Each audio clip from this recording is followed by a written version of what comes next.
ഗരുഡൻ സിനിമയുടെ വിജയത്തിന് ശേഷം സുരേഷ് ഗോപി പ്രതിഫലം കൂട്ടിയത് വലിയ വിവാദങ്ങൾക്കിടയാക്കിയിരിക്കുകയാണ്.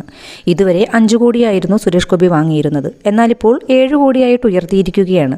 എന്നാൽ ഗരുഡൻ സിനിമയുടെ വിജയം സുരേഷ് ഗോപിയുടെ മാത്രം എടുക്കല്ല. ബിജു മേനോൻ ഗംഭീര പ്രകടനമാണ് കാഴ്ചവെച്ചതെന്നും ഒരു വിഭാഗം. ബിജു മേനോന്റെ അഭിനയത്തിന്റെ മികവ് എടുത്തു പറയേണ്ടതാണ്. പിന്നെ സുരേഷ് ഗോപി മാത്രം ഇതിന് പ്രതിഫലം കൂട്ടുന്നു. എന്നാൽ സുരേഷ് ഗോപി എന്ന മഹാനടൻ പ്രതിഫലം കൂട്ടിയെങ്കിൽ അതിൽ 3/4 ഭാഗവും പാവപ്പെട്ടവരുടെ കരങ്ങളിലെത്തും. എത്രയോ നടന്മാരും നടിമാരും പ്രതിഫലം കൂട്ടുന്നു. ആരറിയുന്നു ഇതൊക്കെ? അതൊന്നും ആർക്കും വിവാദമാക്കേണ്ട. പിന്നെ സുരേഷ് ഗോപിയുടെ കാര്യത്തിൽ മാത്രം എന്തിനാ ഇങ്ങനെ പ്രശ്നമുണ്ടാക്കുന്നതെന്നാണ് മറ്റു ചില വിഭാഗം അഭിപ്രായപ്പെടുന്നത്. അതേസമയം പ്രതിഫലം കൂട്ടിയതോടുകൂടി സുരേഷ് ഗോപിയെ വെച്ച് സിനിമ ചെയ്യാൻ മടിക്കുകയാണ് നിർമ്മാതാക്കൾ. സുരേഷ് ഗോപിയുടെ ഇപ്പോഴത്തെ താരമൂല്യം വെച്ച് അത് തിരിച്ചു പിടിക്കാൻ കഴിയില്ലെന്നും നിർമ്മാതാക്കൾ പറയുന്നുണ്ട്. എന്നാൽ സുരേഷ് ഗോപി പ്രതിഫലം കൂട്ടിയതിൽ തെറ്റില്ലെന്ന് പറയുന്നവരാണ് ഏറെയും. സുരേഷ് ഗോപിയുടെ പ്രതിഫല വിവാദത്തെക്കുറിച്ചുള്ള നിങ്ങളുടെ അഭിപ്രായം എന്താണ്? നിങ്ങളുടെ അഭിപ്രായം കമന്റിൽ രേഖപ്പെടുത്തുക.